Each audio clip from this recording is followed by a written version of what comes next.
Hello and welcome to Bird Fans Forever, episode 56. And my guest host today is Dick Lutke. Hey, John. Thank you. And then our special guest today is Steve Paska. We had his wife on earlier, and she was supposed to be episode 56. And I got the numbers transversed, which nobody should be surprised that I issue with that with me. So, yes. And then I want to make one caveat before we ask Steve the first question we always do. I was able to troll Facebook for a lot of photos, so any of your former athletes have photos out there. Don't be surprised they don't show up in the podcast. So, Steve, welcome to the show. Thank you so much for being on. Great to have you, Steve. Paska's 2 shows in a row, and we had a great time with Julie, your wife. But let's talk about swimming.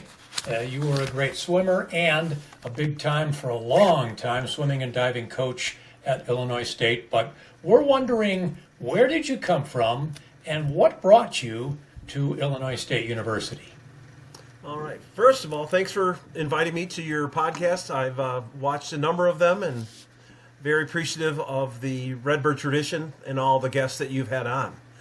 Where did Steve Paska come from? Well, I have to start with my wonderful parents, Ed and Sally Paska. God rest their souls. Unfortunately, the good Lord has taken them from us. But they created myself and my twin sister, Sue, who lives in Heartland, Wisconsin. We, born in 1961, grew up in the suburb of Chicago, Blue Island, Illinois. 1979 graduate of Dwight D. Eisenhower High School in the south suburbs. And what brought me to Illinois State was, partially swimming, and I guess my ACT score was high enough to get in. But after I graduated from Dwight D. Eisenhower, guys, I took my swimming career to Triton Junior College in River Grove, Illinois. And I didn't start swimming until I was 15, so I was kind of a latecomer. But age group swimming really started taking off around the time that I was in high school. But anyway, I went to Triton 79 and had a very successful freshman season at Triton Junior College. Met a lot of guys on that team that year, and we are still close friends today. 4 of us went to Illinois State the following year because unfortunately Triton Junior College dropped their men's team in March of 1980 following our junior college national appearance in Fort Pierce, Florida. And so my buddies and I decided, we applied to Illinois State and we got in, and I enrolled at Illinois State. My first time stepping foot on this campus as a student was the August of 1980. And that's where my season and my swimming career really blossomed, because at that point in time, guys, did I believe I was going to be a swim coach at that time? I was a business management major, so we'll talk more about the story as we go on, but that's how I became an Illinois State Redbird. But no swimming until you were 15 years old. I assume you were very active in other sports. What got you into the water, and what convinced you that you were about to become a quality swimmer? Well, I thank my mom once again. She took my sister and I to the pool quite often, and I just had the natural knack. I wasn't afraid of jumping off the high dive at the age of 4 or 5, I believe it was, when my sister and I started doing that, and I just had the feel for the water. And grew up, yes, I did play 1 or 2 falls of football. Wasn't for me. And played baseball all the way up until 8th grade. And then as I went into high school, I shared this with all my Blue Island buddies that we're going up to Wisconsin here in about a week to play some golf and hang out at one of my buddies' cabins up in Minocqua. All right, Steve. So you get from working in the real world. How do you move from working in the real world to becoming a graduate assistant and to become a head coach? Walk us through that process. Well, as mentioned, the real world or working in the business world with Walgreens wasn't for me. So I reached out to Kathy Wickstrand regarding volunteering to coach with her the women's team back in beginning of '84, and she accepted my request and invited me to come down. So I did, and started grad school that year. Took 9 hours, and then the year of '84, '85, I completed all the graduate work in PE administration and was also Kathy's graduate assistant for that school year. And I was honored and I guess lucky enough to earn my master's degree in PE administration in May of 1985. And I believe it was May of '85, guys, that Kathy sat me down in her office and said, well, I have some good news. And shocking news a little bit that I wasn't expecting this, that she said that I have just accepted the head women's coaching job at Purdue University in West Lafayette. And she highly recommends, so she cried a little bit, and so did I because of our friendship and so forth. And we talked a little bit, and she goes, Steve, I want to let you know that I've already submitted a request to Dr. Linda Herman and believe you should apply for the head women's job here at Illinois State. And so in which I did. We talked about that a great deal from the time that Kathy informed me that she got the job, and she gave me tons of pointers and so many talks on the phone, in person, and all that. And I went through the process with Dr. Herman. I believe there were 2 other candidates that she hired interviewed, and then I believe in some time in middle of June or so, she called me up and asked me if I wanted to be the next head women's equipment coach at Illinois State, and I did not hesitate. I said yes. And so in August 1 of 1985 was the day I started my coaching career at Illinois State, and I believe it was part of being in the right place at the right time, and maybe the tremendous pride that I had at that point in time of being a student athlete, coach, and I coached some age group teams and also during that time. But I don't know how a 24-year-old gets the head coaching job at that point in time in my life, and I am so grateful for Kathy to highly recommend me, and Linda to have the insight and belief in me as a young coach to guide the Illinois State women's swimmers and divers. I was on paper the diving coach, but I was never credited with coaching diving. But it was just in the title. So it was something that I am forever grateful for, those 2 women that have been a part of my life to this day forward. I talked to Kathy Wickstrand, who lives now in La Mesa, California. I talked to her less than a month ago, and Linda and I see each other around town when she's not traveling the world and down in Arizona or up in Wisconsin. So it's something that I will be forever grateful for, those 2. And Linda Herman has played a key role in the life of the Paska family, and with recruiting Julie and myself, and just a wonderful and genuine human being. So, Steve, right, as a former athlete being recruited myself, it'd be interesting to hear recruiting from the coach's perspective, but also talk about your principles and how you built your foundation in which to sell a program and turn this, Illinois State into a powerhouse. All right. Well, that was first and foremost on my mind as I started my coaching career in 1985. Didn't do much recruiting in '85 because I got hired in the summer. So I take pride of starting that '86, '87 campaign. Or in '85, I started recruiting for the class of 8 that came in 1986. And I can remember sitting in Dr. Herman's office and putting a plan together, and she guided me through some very informative things, using her approach a little bit as well. We talked about that, is getting to know the students, the swimmers. And so basically what I ended up doing is mailing questionnaires to club teams across the Midwest,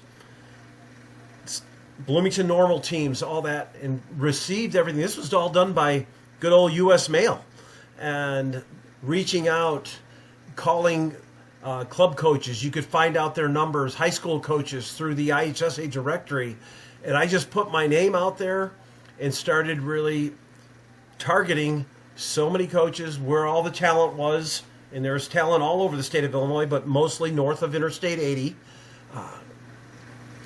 Not degrading anything south of Central Illinois or Southern Illinois, but that was my target line of recruiting, is just trying to get as many people interested in Illinois State. So more often, I looked at what they wanted to major in from their questionnaires and the conversations that I had with them.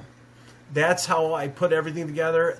And the first class that I was able to bring in was one of the most special classes that I had. And in 1985-86, that's the year Julie and I met. Back in the day, John, you might remember this, and Dick, back in the days doing some of your work with basketball, down that hallway in Horton Fieldhouse, I'm almost positive Coach Bob Donewald's office was the far left from the administrative offices on the far left. I was in the far right office with strength coach back then, Pat Gregory. We shared an office.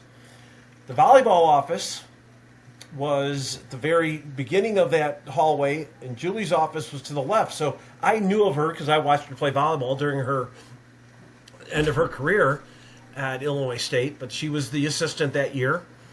And so it took the whole year for us to, and I'm not sure, Dick might remember her, John, you might remember, Wendy Gates Troxel was the one who, back then it was Wendy Gates, but Wendy kind of got us together, and we went on a couple dates, and that, so she played an integral part because we started our relationship at that point in time, and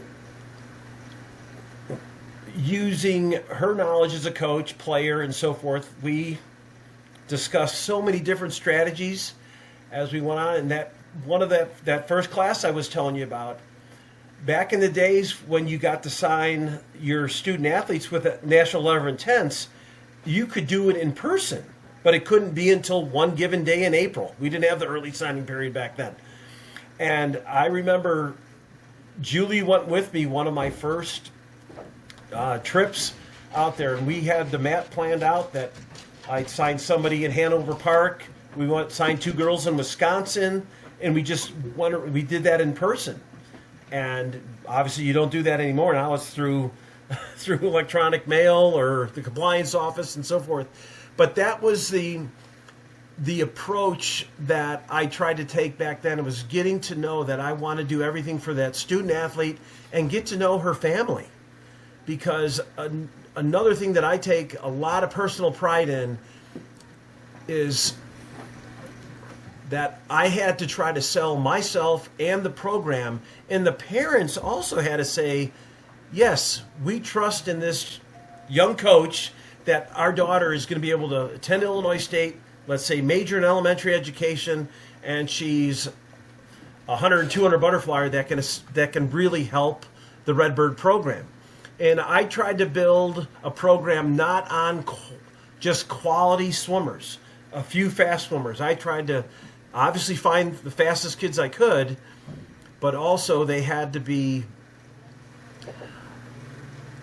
multi-event swimmers. And so I tried to recruit quality depth as much as possible, then hopefully get lucky with maybe a kid from out of state or international student throughout my career. But quality depth, I think, was my underlying factor of trying to put the most solid team together throughout my years. In the first 10 years or so, as I brought in numbers, our team, my first year, I only had 13, 14 swimmers on the team.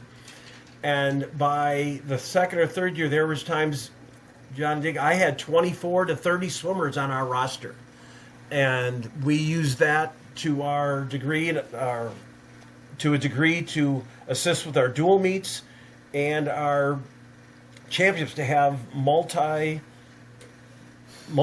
swimmers. And you also, unfortunately, you had to deal with illness, injury back in the day, so you had somebody maybe to pick up the slack if someone did get hurt and so forth. And a lot of my success in coaching, yes, I give it all to the student athletes. Yes, I design programs and so forth, and also I have to give credit to all my assistant swim coaches and the dive coaches that I had. But it's those first 10 years that I think I established my base of how I wanted to build teams each and every year and try to be 3 and 4 deep in all those events. And the first year of my coaching career, 85, 86, I won my first Gateway Championship. We won the 86 Gateway Championship in good old Little Horton Pool against a team, Southern Illinois back then, was ranked in the top 10 nationally at that point in time. But it was just something that, I don't know if it was lineup creativity, and I know their coach back in that day, they did not swim their best lineup and so forth, and that was their credit, or that was their decision.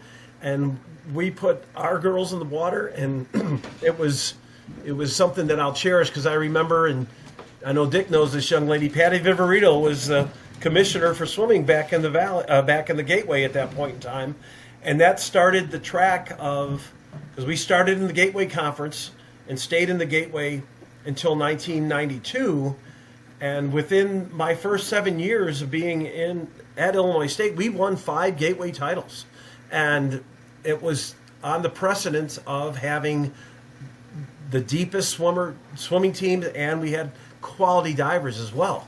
And that's how the recruiting philosophy continued throughout, and from 85 until 95, the Gateway, as I mentioned, swimming folded in 1992.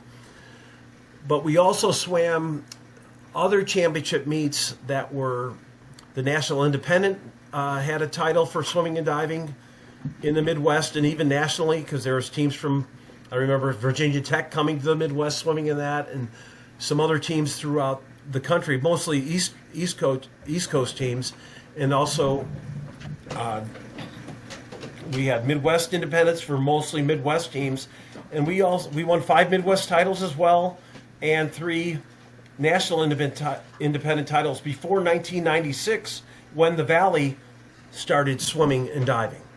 And so a lot of the success, yes, goes to the student athletes in that, but that's what I think started the precipice of the program that I continued from 96 until 2015, so another 19 years. Unfortunately, we didn't win that many titles. We won the first ever Missouri Valley title in 1996, and we did have 11 runner-up finishes in the Valley during my tenure at Illinois State from 96 until 2014, 2015, my last season. And it was based on the philosophy of family, and that's one thing I tried to treat my staff and the student athletes that I was able to coach as an extended family, and knowing that I cared immensely for them as people before swimmers. And that's how it began. And I believe, from the words of Kathy and Linda, that's something I remember them telling me to always communicate with your student athletes as much as possible. And I tried to do that, maybe too often, but I believe it worked for the most part. Awesome. Can you, I was looking at the things, right? You just talked about the National Independent Championship and the Midwest Independent. Explain that versus conference, right? Because you were in the Gateway, you're in the Valley, and then you're talking these independents. Is this like Notre Dame? I mean, help me understand this. Very good question. What it was that it was another championship meet that college coaches and programs could participate in if they so well choose to do that. And because sometimes the conference meets were held in December or the first week in February, and then the Midwest title meet, or Midwest independent meet, or the National independent meet, they were hosted at the last week in February. So you had the opportunity to train more, rest more for those meets, because it was just you had to swim your conference meet when your conferences wanted that meet to be held.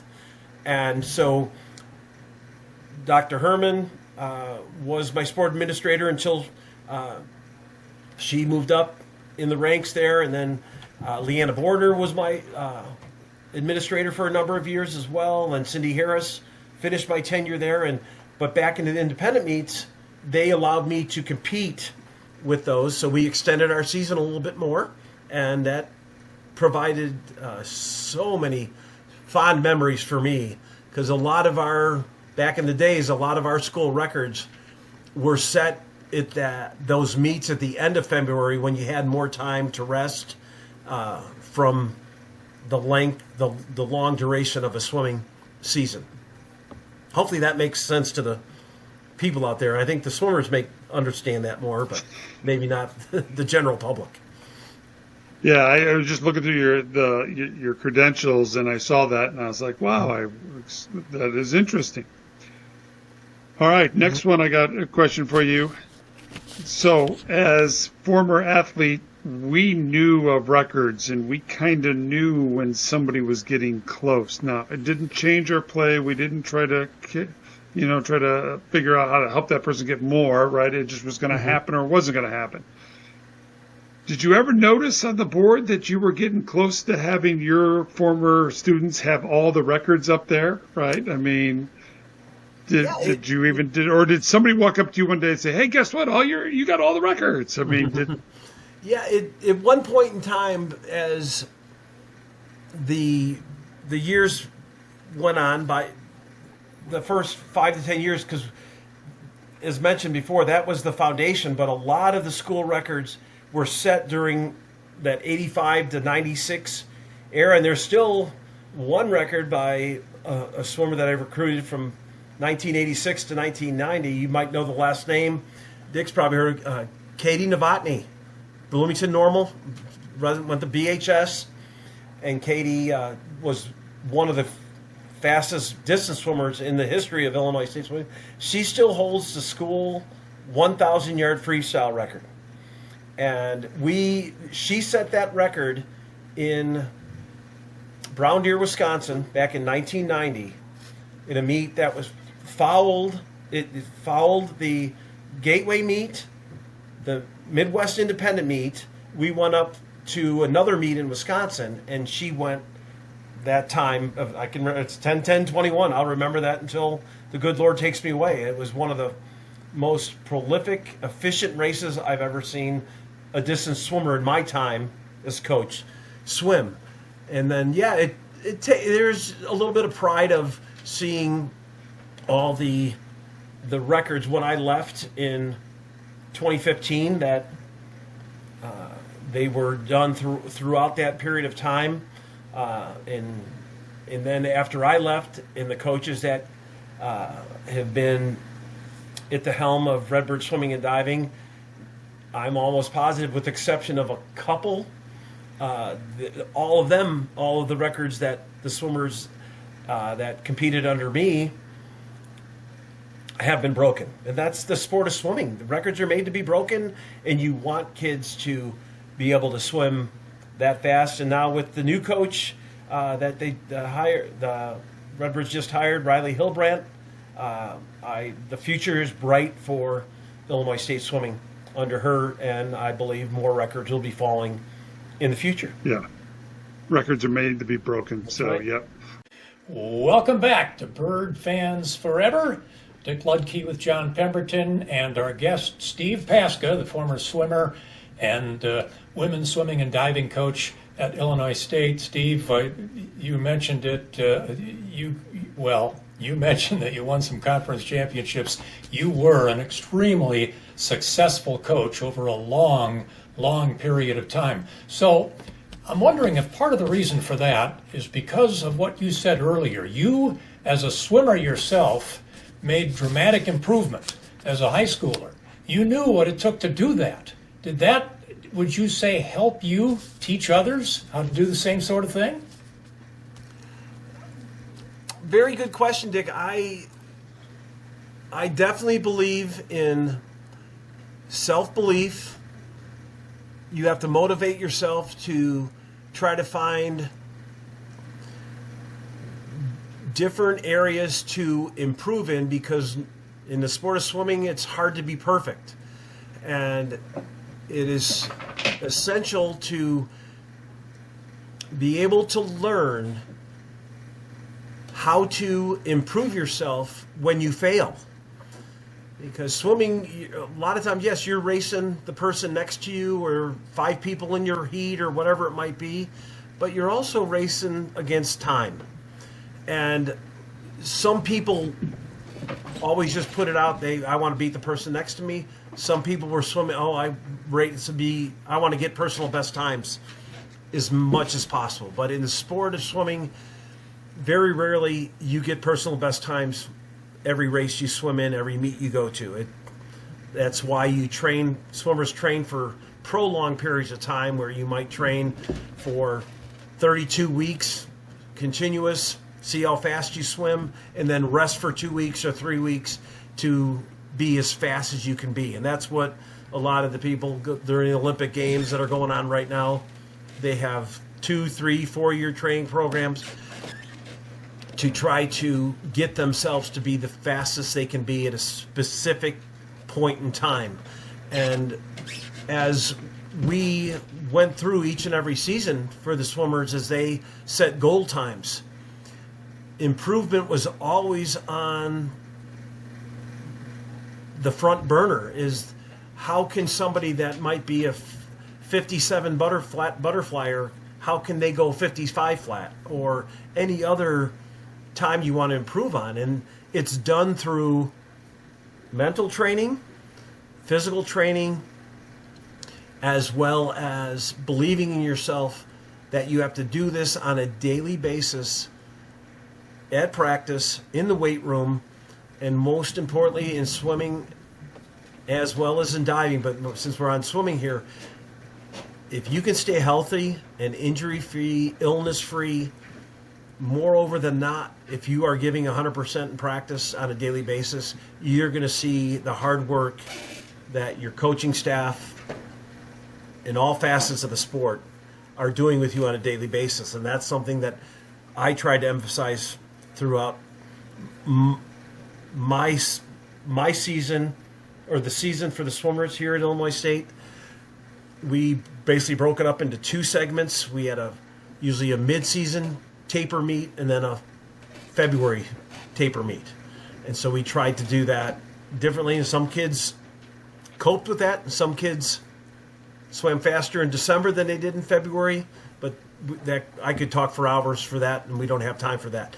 But it's understanding that you come to practice on a daily basis and try to get something accomplished. What can I improve on this day of practice? And that's one thing we tried to talk about in every pre-practice meeting that we had over in Horton Pool.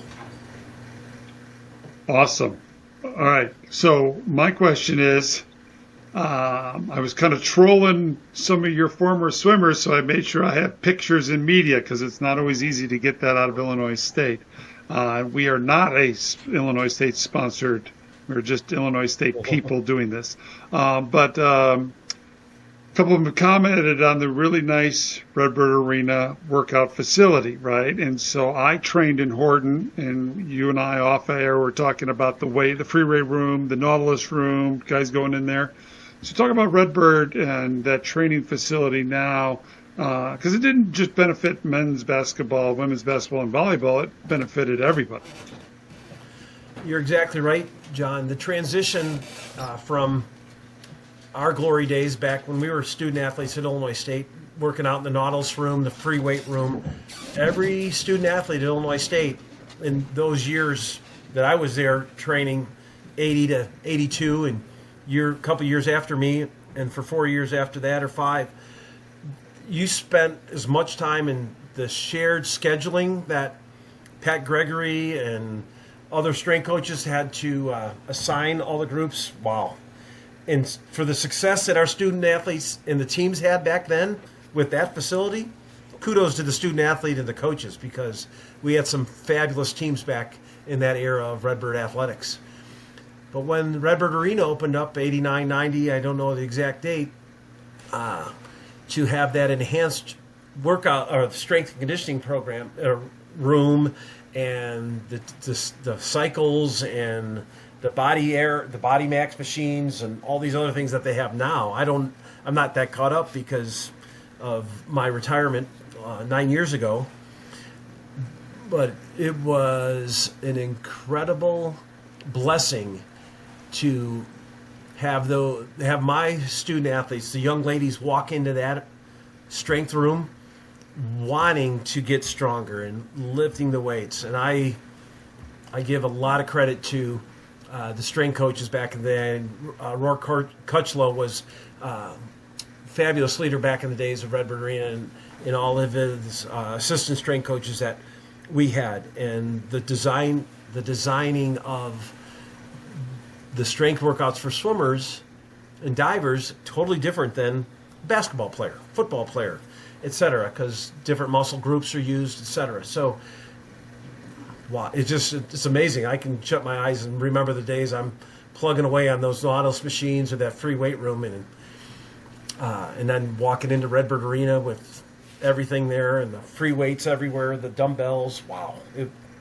And I think that definitely helped our program, especially early on from 90 to 99 and that age, just to have that benefit. I think it definitely helped the Redbird swimmers and divers excel. And I can answer you, the Redbird opened against Chicago State for men's basketball. I think we were the first ones in there. I was on that team. But like you were talking about the schedule, man, I remember in late April, early May, the schedule kind of went out the window, and you'd be in there working with all kinds of different student athletes at the same time. And so there's times your swimmers would be in spotting me, and I'd be spotting them on bench or whatever needed. So, yeah, Coach Gregory ran that. I love Coach Gregory. Yeah, so awesome. Awesome. All right. So talk about the changes done to Horton, the pool, right? Because from what I remember, I broke my foot in '89, the season. And so during season, I was in a boot and I was able to swim in the pool outside whenever you weren't practicing. Man, it looks like a whole lot nicer now. They did a nice job remodeling that. When did that happen? And kind of walk us through that. Okay, wow. You're making me put my archive hat on here now. Well,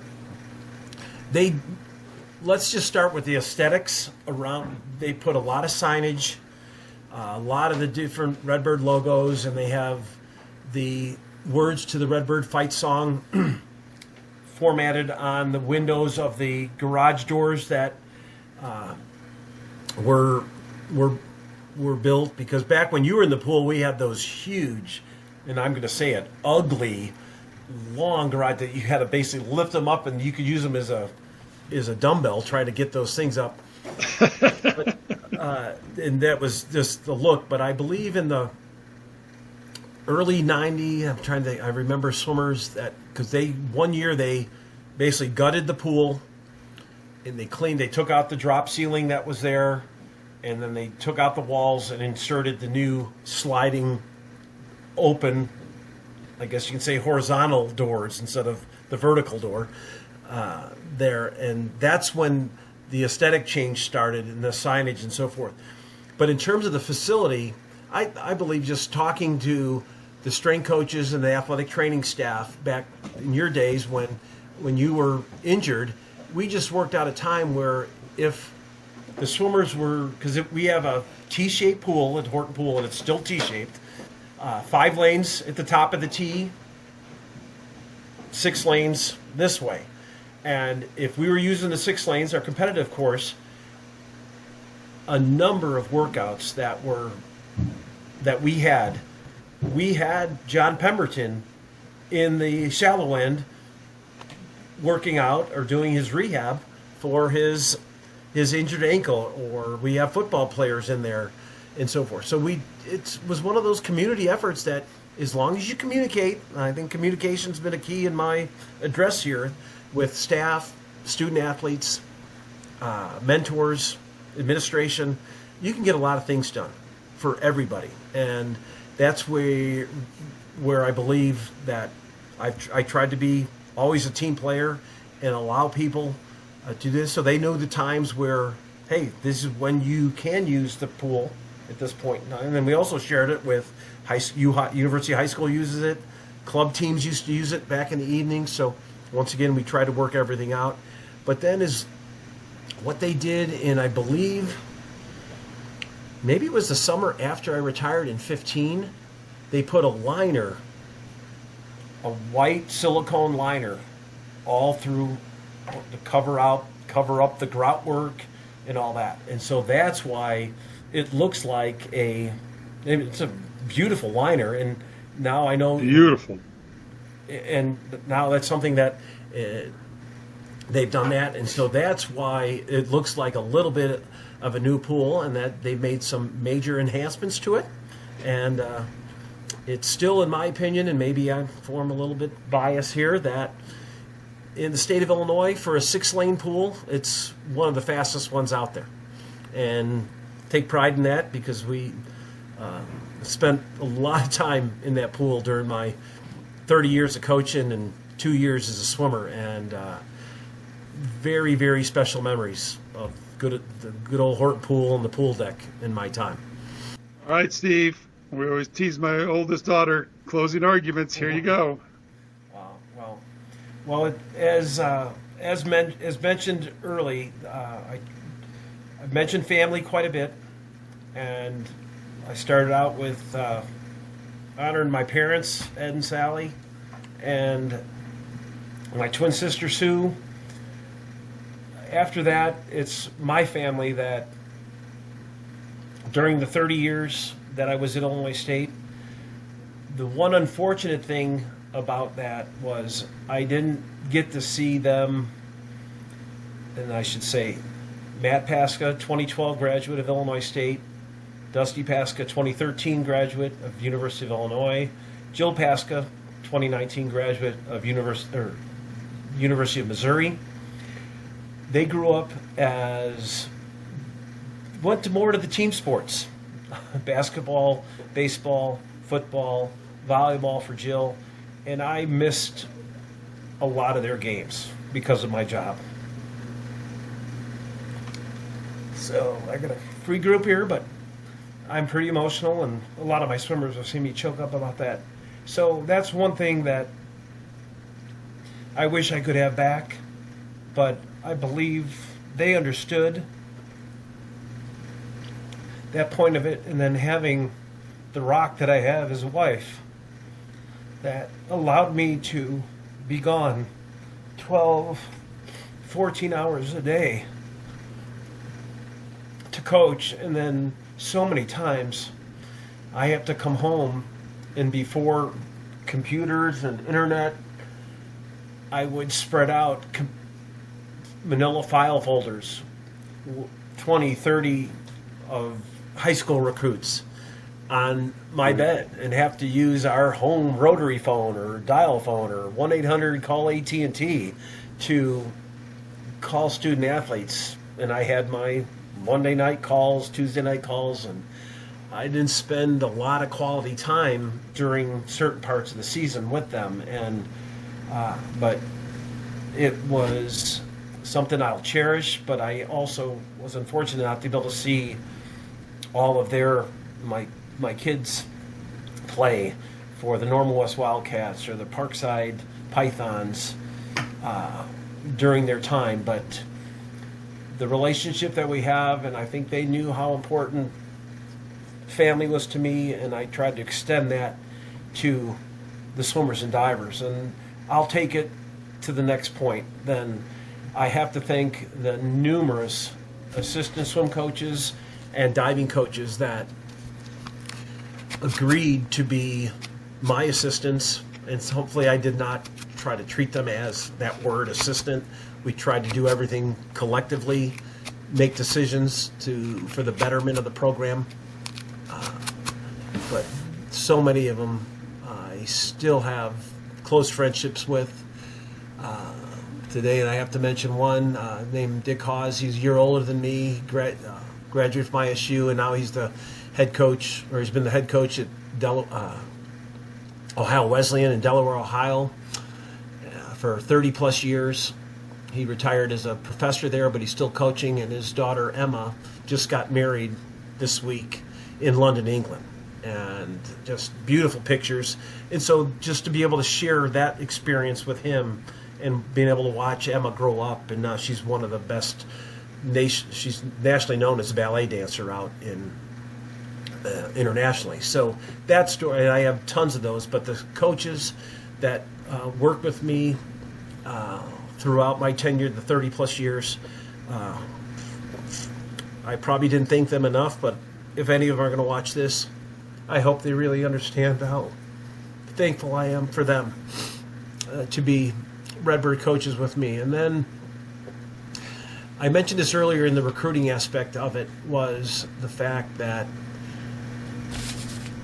thanking the parents who trusted in me from the first year I recruited till the last year I recruited, that they allowed me to recruit their daughters and have them come to Illinois State to be representative of our program of being Redbird student athletes. That's key to me, that they trusted in myself and my staff and the administration at Illinois State for that.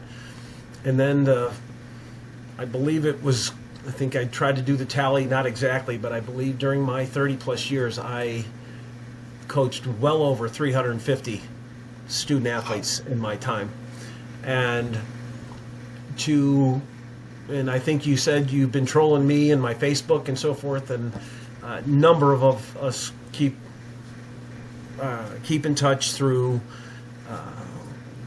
Facebook, Instagram, that part of it. And I've been blessed to be able to go to tons of weddings and seeing them now start families and being very successful out there in the real world. It just makes me happy that I believe I did some way, shape, or form positively impact their lives a little bit. And I know we're talking about reunion coming up here with the new coach. I'm not sure when it's going to take place and such, but it's been a heck of a ride for, like I said, for the 30 plus years. And it's somewhat ironic we're doing this podcast on August 1st, which is a couple days away. That will be the 9th. Yep. It'll be 9 years since Steve, I retired from Illinois State. So the thank yous are endless. I know I mentioned Dr. Linda Herman early, Kathy Wickstrand, because without them, I'm not sure if we'd be talking right now together. So I believe they know how important and the love I have for them is there. And then bottom line, it's Julie living with me we just shared our 36th wedding anniversary in June, and we're hoping for so many more, and now we get to spend more time together, and we'll see where the road takes us. And our next big family adventure is in November. Our son Dusty is getting married in Scottsdale to Emily Kissel, a girl from Bloomington. So we're looking very forward to that date in November, as I can't believe August 2024 is just right around the corner. And so I believe that is all the thank yous that I have, and I probably forgot somebody, but if not, there's so many people that I've been blessed with. And as I mentioned, and I have to mention a couple other people, and I know you'll track this down, but as I mentioned, the sport administrators that I work with, Linda Herman and Leanna Bordner, And the last 2 years of my career was Cindy Harris, and I really appreciate it, and I still do all the work she has done for me, and she continues to do for Redbird Swimming and Diving, and also the number of athletic directors that I've been lucky to work under. And I could probably, if I wanted to, name them all, but I will not. But the one who stands out for me and who's been there in thick and thin for me for the last number of years has been Larry Lyons. Good friend of mine. And he was always there to listen and help give a helping hand to me during my time as a coach.